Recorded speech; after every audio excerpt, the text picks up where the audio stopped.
தமிழ்நாட்டில் வெறும் 7.25 கோடி 8 கோடி தான்.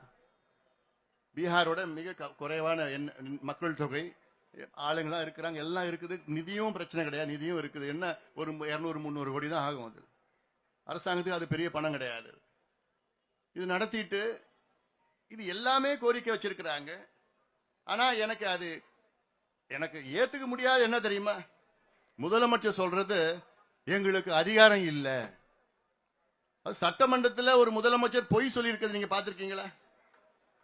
இதற்கு சட்டமன்றத்தில் முதலமைச்சர் 2 பொய்யே சொல்லியிருக்கிறார். இது இந்த சம்பந்தமா ஒரு பொய் என்ன சொல்லியிருக்கிறார்? சட்டமன்றத்துக்குள்ள தமிழக அரசுக்கு ஜாதிவாரி கணக்கெடுப்பு நடத்த அதிகாரம் கிடையாதுன்னு ஒரு பொய்யை சொல்லியிருக்கிறார்.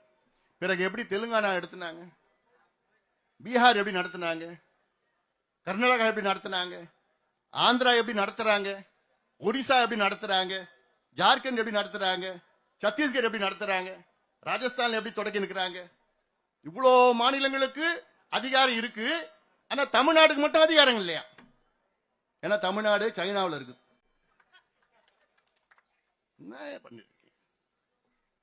ரெண்டாவது போய் என்ன சொல்றாரு தெரியுமா? சமீபத்தில் நடந்த கூட்டத்தொடரில் போய் ஒன்னு சொல்றாரு. என்னன்னு, பீகார்ல ஜாதிவாரி கணக்கெடுப்பு நடத்தி அதை பீகாருடைய உயர்நீதிமன்றம் தடை செய்திருக்கிறது என்று ஒரு பொய்ய முதலமைச்சர் சட்டமன்றத்திற்குள் சொல்லியிருக்கின்றார். எவ்வளவு ஒரு மோசம் அது! இந்தியாவில் எந்த மாநிலத்திலும் எந்த நீதிமன்றமும் ஜாதிவாரி கணக்கெடுப்பை தடை செய்யல, பீகார் உட்பட. பீகார் உயர்நீதிமன்றம் பீகாரில் எடுத்த ஜாதிவாரி கணக்கெடுப்பை தடை செய்யல. ஜாதிவாரி கணக்கெடுப்பை வைத்து அங்கே இடஒதுக்கீடை உயர்த்திருக்கின்றார்கள். அதை தடை செய்திருக்கிறது, ஸ்டே கொடுத்திருக்கிறது. என்னன்னா அவங்களுடைய கணக்கு என்னன்னா, அதை சரியான முறையிலே நீங்கள் நியாயப்படுத்தலன்னு, வேற எதுவும் கிடையாது. ஆனால் ஜாதிவாரி கணக்கெடுப்பை தடை செய்யல. பீகாரில் ஜாதிவாரி கணக்கெடுப்பு நடத்தி அதில் நல திட்டங்கள் வழங்கியிருக்கின்றார் முதலமைச்சர் நிதிஷ்குமார் அவர்கள். அந்த திட்டத்தை யாரும் அங்கே நீதிமன்றம் தடை செய்யல. எவ்வளவோ திட்டங்கள் கொடுத்திருக்கிறாங்க, சோசியல் வெல்ஃபேர் ஸ்கீம்ஸ் கொடுத்திருக்கிறாங்க, எதையுமே தடை பண்ணல. அங்க உயர் நீதிமன்றமும் சரி, டெல்லியில் இருக்கிற உச்ச நீதிமன்றமும் தடை பண்ணல. தடை பண்ண முடியாது. ஏன்னா சட்டம் இருக்கு, சட்டம் இருக்கிறது. அந்த சட்டத்தின் கீழ் தான் சர்வே பண்றோம், சர்வே செய்யறோம். சர்வே பண்ணுங்க சொல்றோம்.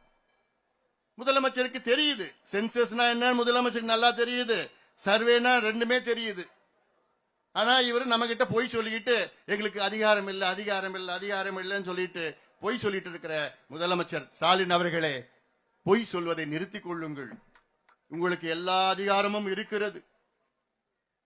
உங்கள் தந்தை கூட இப்படி சொன்னது கிடையாது. ஐயா அவர்கள் கலைஞரை 10 முறை பார்த்திருக்கிறார். கலைஞர் அவர்கள் நான் செய்யறேன் தான் சொன்னார் தவிர எங்களுக்கு அதிகாரம் இல்லைன்னு நான் சொல்லல. ஜெயலலிதா அம்மையாரும் சரி எங்களுக்கு அதிகாரம் இல்லைன்னு நான் சொல்லல. எடப்பாடி பழனிசாமி அவர்களும் சரி எங்களுக்கு அதிகாரம் இல்லைன்னு நான் சொல்லல. எம்ஜிஆர் அவர்களை சந்தித்த போது எங்களுக்கு அதிகாரம் இல்லைன்னு நான் சொல்லல. நாங்க செய்கிறோம் தான் சொன்னாங்க தவிர எங்களுக்கு அதிகாரம் இல்லைன்னு எந்த முதலமைச்சரும் சொல்லல. ஆனால் இப்போ இருக்கின்ற ஸ்டாலின் அவர்கள் வேண்டுமென்று எங்களுக்கு அதிகாரம் இல்லை என்று ஒரு பொய் மீண்டும் மீண்டும் தொடர்ந்து சொல்லிக் கொண்டிருக்கின்ற ஒரு முதலமைச்சரை எங்கேயாவது நீங்க பார்த்திருக்கிறீங்களா? இப்படி ஒரு முதலமைச்சரை. ஏன்னா அவருக்கு செய்யக்கூடாதுன்னு அவருக்கு எண்ணம். ஏன்னா அவர் சுத்தி 4-5 பேர் இருக்கிறாங்க. சுத்தி 4-5 பேர், அவங்க என்ன பொறுத்த வரைக்கும் அவங்க 4-5 பேர் வியாபாரிகள்.